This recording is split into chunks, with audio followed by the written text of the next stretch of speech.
All right, in this lesson, we are going to take a look at the last of the four financial statements, and it's the statements of retained earnings. Now, before I talk about the statements of retained earnings, we're trying to just give you kind of a base overview of the statement of retained earnings. The last section in this course is all about the statement of retained earnings. So we're not going to necessarily tell you, how we prepare it, but we want to give you the components of the statement of retained earnings, and we want to show you what they look like, but you don't necessarily need to know how to put it together. The other three financial statements you're going to need to know how to do on the onset because that's kind of the basis of the entire course. So just know that, just a high level overview here, not the details. We are going to cover that in the final section in this course where we're really going to talk about the different sections and how to put it together and the direct method and the indirect method. But that's later on. So just a high level overview here for the statement of retained earnings. Now, the statement of retained earnings is, the statement of cash flows represents the inflows and outflows of cash for a company for a given period of time. I said that this is just like a bank statement. We start with a beginning balance. We see all of our ins, we see all of our outs, and at the end of the day, the bank statement will tell us how much money was in the bank as of the end of the month or the end of the period. This is just like that bank statement. Now, the statement of cash flows is made up of three components. So if you look at the statement of cash flows, there's going to be three sections, distinct sections. And what we're trying to do is when we have a cash transaction, so if we look at all of our transaction that goes through the accounting cycle, any transaction that hits cash is going to be organized into one of these three buckets, okay? So three categories that we're going to organize them into. Now, they're still going to be organized by assets, liabilities, owner's equity, dividends, revenues, and expenses, but kind of a secondary category would be one of these three. First one is called operating. So we have the operating section. This section has information on what the company does on a daily basis to make money. We also have investing. Companies take their cash to invest it because maybe they don't need it now or they'll need it later. And so they're going to do something with it so that it's not just sitting idle cash in their bank account. And the last one here is financing activities. So these are activities in which the company finances their business, whether through having investors invest in the company or from taking out loans or debt. So notice that financing also includes shareholders also putting money into the business. So that's important there. So let's talk about each one of these in a little bit greater detail. So operating activities represents any cash activities related to the normal operating aspect of the company, which produces a profit or loss. So what the company does, so whatever they do as their business, any cash that goes in and out related to that gets put here in the operating activities. So for instance, a company like Southwest Airlines, what do? They transport passengers from point A to point B. That's all they do. They don't do anything else. That's what they do. So when someone buys a ticket with cash or credit card that turns into cash, with cash, it goes in the operating activities. But what about when they sell a plane? So when they sell a plane to, let's say, a company out in Europe, for instance, they're going to receive cash from that airline, and then they're going to give up that plane. But the question is that what the company normally does on a daily basis to generate money or revenues or net income or profits? No, because their job is to transport people and goods from point A to point B. Therefore, that cash is not here in operating activities. So this is what the company does on a daily basis to maintain a normal operations in their profit and loss venture. That's what operating activities are. So some examples include sales of goods or services, wages expense, so we paid employees to operate the business to generate revenues and profits, utility expenses, we need to have utilities in order to run our operations, cost of goods sold, so if we are, let's say, Target or Coca-Cola that we sold to a customer, that would be cost of goods sold. Well, we need that in our operating activities in order to generate the revenue in our business. The next section we have is the investing section. Investing activities are any cash activities related to buying or selling long-term productive assets or short-term investments. Now, we haven't really talked a lot about this, but long-term productive assets are assets that are going to last for more than 1 year or the operating cycle, whichever is greater. So if we think about it, right now as a supply, let's say, I am using this pen. Is this an asset? Absolutely. I'm writing things on a paper. That paper I use to generate revenues as part of this video. And so this would be an asset. But how long is this asset actually going to produce revenues for me? Well, probably not more than a year, right? So I'm going to either lose it, I'm going to use it all, but it's all probably going to be in a year, which means this is not a long-term asset. This is a short-term asset. Therefore, if I pay for this in cash, it's not going to go in the investing activities, okay? Now, what about, you don't see this, but my iPad here. So my iPad here. Well, is this going to last me for more than 1 year? Yeah.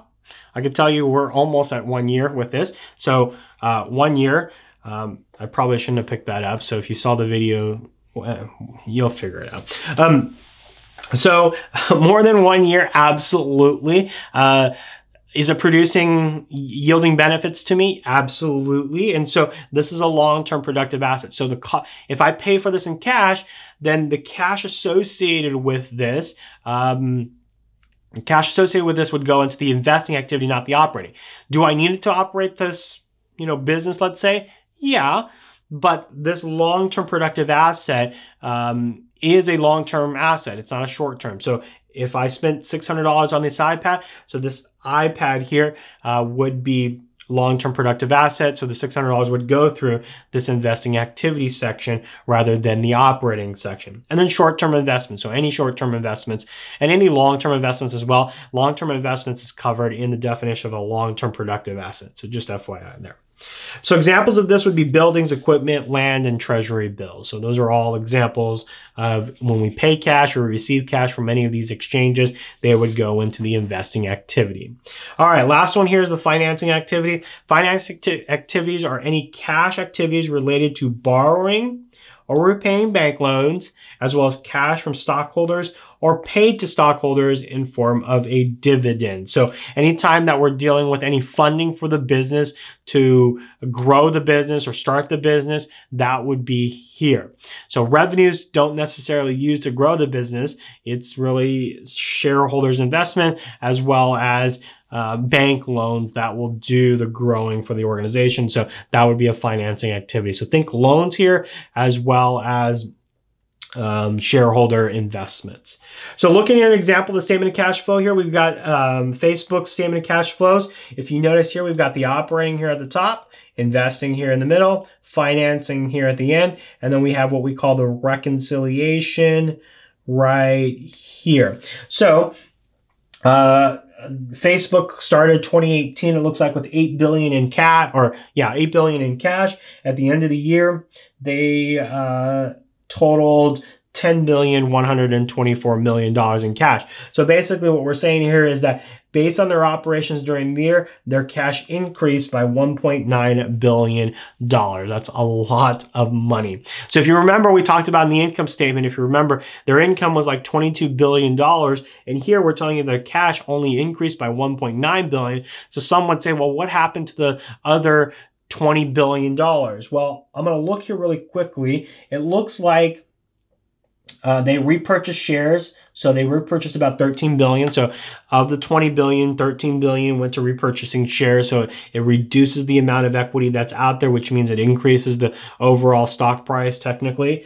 They also, it looks like they invested about $11 billion here, 13 billion in profit, equipment, marketable securities. They bought marketable securities of 14 billion. They also sold marketable securities of 12 billion. So it looks like they sold 12 billion and then bought more at 14 billion. So there's a $2 billion difference. So they took 2 billion of the 20 billion to buy marketable securities, and then they invested in equipment. So there's a lot of things that are going on here. And as you go through this course, you'll learn how to read this better. But the statement of cash flow tells us what the company is doing with the freaking cash. Okay, that's what we're doing here. And so here we know that their cash is increasing, which is probably good. They are investing a lot, but their cash is also increasing. So they're a little bit more financially stable from a health standpoint because they easily can pay their short-term bills because they're having more cash available to them.